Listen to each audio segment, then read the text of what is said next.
These penny stocks just did this.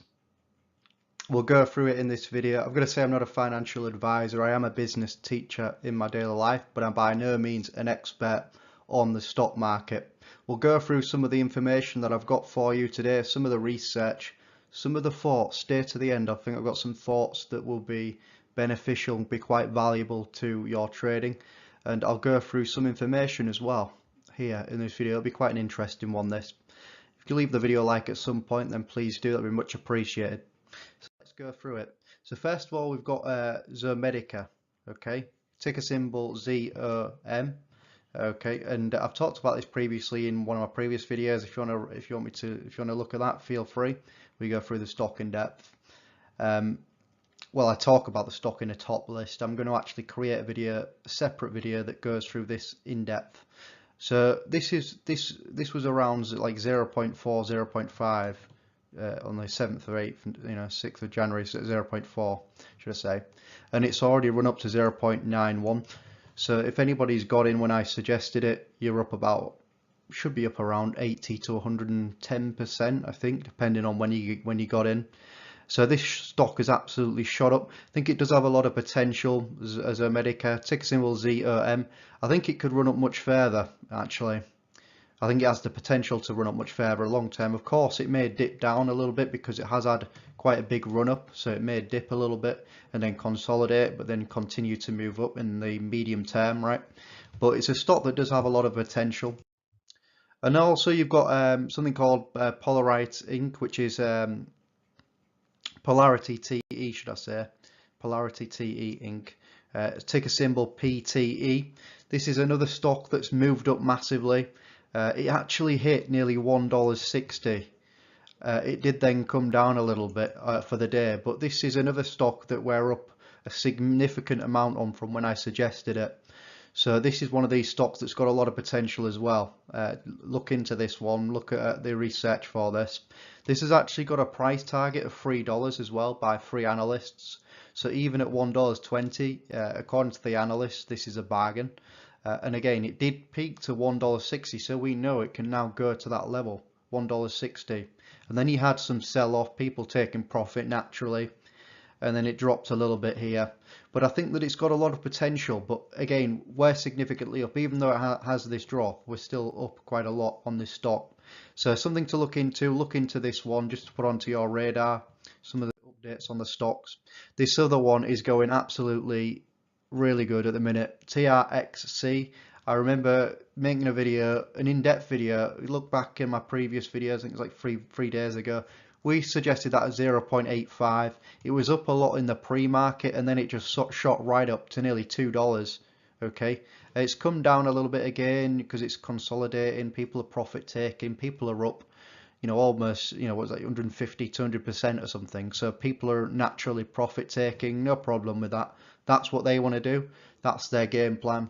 I don't begrudge them for taking profit at the end of the day. But I think that this stock's got a lot of medium-term potential. I think that I said that it would hit $2 easy. It pretty much did. I just wasn't expecting it to happen this quickly, right? But I think that it's got the potential to hit $3 to $4 at some point in the future, in the coming months. So it's one of those stocks that has potential as a penny stock. Okay, there's a lot of rubbish penny stocks out there. We've got to remember that. You've got to be aware because there is penny stocks out there that are not really good. But there is others that are good as well, which do move up and do show gains.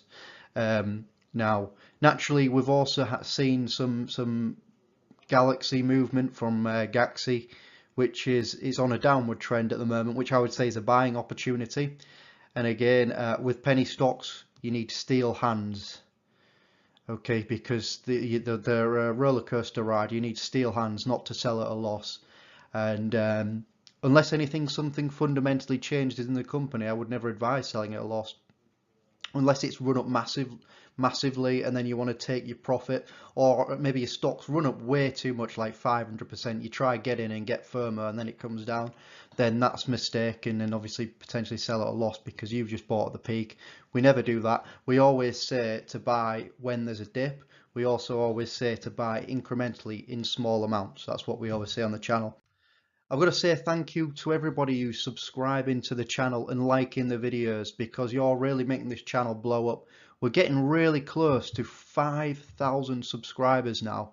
So thank you for everybody for all the support, liking the videos, getting this up into the YouTube algorithm. It's really much appreciated, all the support you've been given on this channel. So thank you for. And also, just an interesting thought that I thought I'd mention in this video. This video is a bit of a mix and match, okay? We've got penny stocks and we've got some discussion, okay? Now, I want to just say not to have too many penny stocks in your portfolio. It shouldn't be the most dominant part of it, right? Because the high risk. So personally, I sort of have between, it varies, right? Because if I find an opportunity and I really believe in it, I will really kind of double down on it, right? We've all done that. But I would say ideally you do want between kind of 5 to 20% of your portfolio in penny stocks, probably close to the 5% one. But again, if you find opportunities, then it's sometimes okay to have it at 20%. Just bear in mind that that's high risk. And we put out this penny stock percentage. I'm kind of engaging with my community here. I'm just interested to see how much percentage in penny stocks you have. And 26% said 0 to 4%. Okay, 5 to 10%, 20% of people said between 5 and 10. 11 to 20, 16% said that. 21 to 30, 5% said that. And 31% or over said 32%. So there's a lot of people going big in these penny stocks, right? Which is fine. It's up to you, whatever your decisions are and whatever your strategy is going to be going forward. So long as if you've done the research, as long as if you know what you're buying into, then I don't see an issue with it. What I would say is it's always good to have a balanced portfolio, and that is why I try to keep around that 5 to 20% range in penny stocks. Again, that's just the way I do it, and it fluctuates, right? Because it kind of depends what the opportunities are and whether I'm going to take profit on one, whether I'm going to buy more into one. You know, the strategy change with penny stocks. The strategy is multi-dimensional, and the strategy with penny stocks is fast moving. It's a very fast game of chess, so I like to describe penny stocks. So consider looking at your portfolios and seeing really how many penny stocks and how much percentage of your money is actually in penny stocks, and look at that and be honest with yourself whether you think you've got too much or too little, you know, and then you make your own decision based on what you think, right? Like I say, my range is 5 to 20%. Now, just to bear that in mind, where the fact that the vast majority of my money is actually in growth stocks and really good quality established companies. Okay, I know I talk a lot about penny stocks, but I do want to introduce some of the good quality companies that I'm interested in and I'm invested in. Okay, so and I want to talk about some really good quality companies. Penny stocks can be good quality as well, and we do pick really good quality ones, right? But you also want established companies in your portfolio. One of them I would suggest to have on there, and again, I'm not a financial advisor, I'm a business teacher. One of them is Square. Now, who are they? So they have tools to run businesses, even when it's not business as usual, particularly in the moment, what's happening now with terms of cash payments being an issue. And this is in terms of, this is a digital fintech company, financial technology company. It's growing, it's a solid company. This company I see going just gradually up over time. ARK Invest is heavily invested in this particular one at the moment, and I'm sure there still will be. So Square is one of these stocks that I would consider having in your portfolio. And if you're holding this medium to long, a kind of entry point for this is not necessarily as important, right? You do want to get it on a bit of a dip, but this is a stock that just kind of, it does dip a little bit, but it's continuously moving up every month. Okay, so consider that stock, Square. Get into it if you haven't already, because you know, have a piece of the pie in this fintech industry, right? It's a big industry. And we've got BFT, PaySafe, SPAC. I'm heavily invested in that one. I really like it, and the fact that it's as cheap as it is, I don't understand why. Right, and then we've got Airbnb. Okay, Airbnb being is a community based on connection and belonging, a community that was born in 2008 with 2 hosts welcomed 3 guests to their San Francisco home. and it has welcomed over 800 million guests and is in arrivals of 100,000 cities in almost every country, region and region over the globe. So this is what I like about Airbnb. It's a global brand, and I think this stock is going to do really well in a post, an after pandemic world, because there's going to be a lot of people that have been missing out on traveling for quite a while, right? And I think there's going to be a big boom in traveling, and I think from that Airbnb is going to actually gain from that. Why? Because I think the economic consequences that we have at the moment, the economics are not fantastic. People don't necessarily have a lot of money. Certainly going into the future, I think that the economy isn't fantastic. It's not great. Let's just put it that way. The economy could be better, right? So it's not great. And I'm just thinking, right, well, people will want budget offers. People will want to go traveling, but do it in an affordable way. And Airbnb offers that solution, right? Because you can get your Airbnb place for a decent price. You can shop around, and it tends to be a lot cheaper than potentially hotels and etc., luxury hotels. So this is one to consider, I would say, Airbnb, to have on your portfolio in the medium to long term. This is one of these companies that's just going to continue to grow as well. Interestingly enough as well, it's sat at $149. It was actually having a little bit of a dip here to 140 here, and then it moved back up again. And the 25 analysts, 25, have it as a low price target of $103, a medium of $151, and a high of $200. What I would say is I would just incrementally add something into this every week or every month, be it $50, $100, whatever it is for your income level, right? And just hold this medium to long term, because this is just a mover.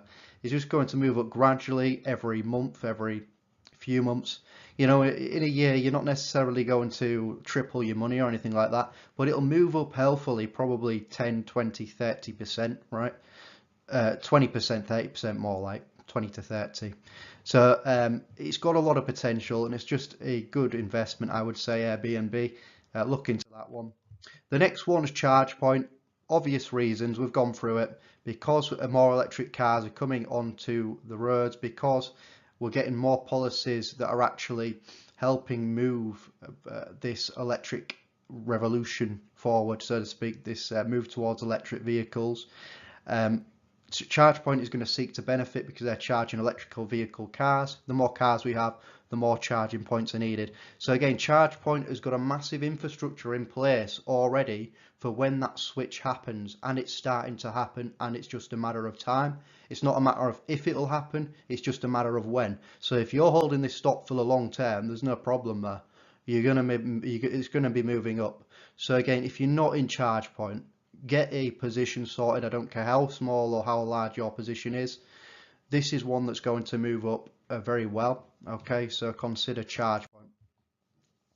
And my last thought of the day is, I don't know if I can show this. Well, actually, I've got some student work there. I best not move that.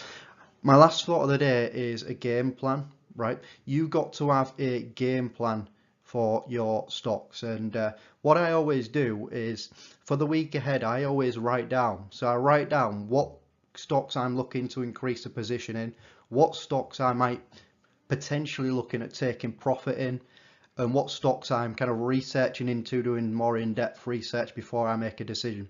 And I put these lists together so that I've then got a game plan for the week ahead. And I know it's kind of a simple suggestion, right? But that's what I do. Maybe that's something that can benefit you. I always write down what I'm looking at.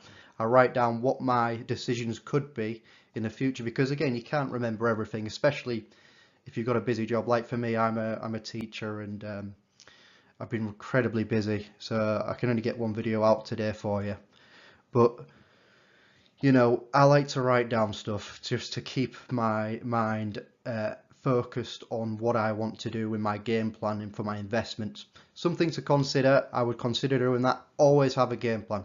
Anyways, thanks for watching this video. Don't forget to subscribe if you're new to the channel, and like the video. Please help it get it up into that YouTube algorithm so that it reaches into the search results. It's much appreciated.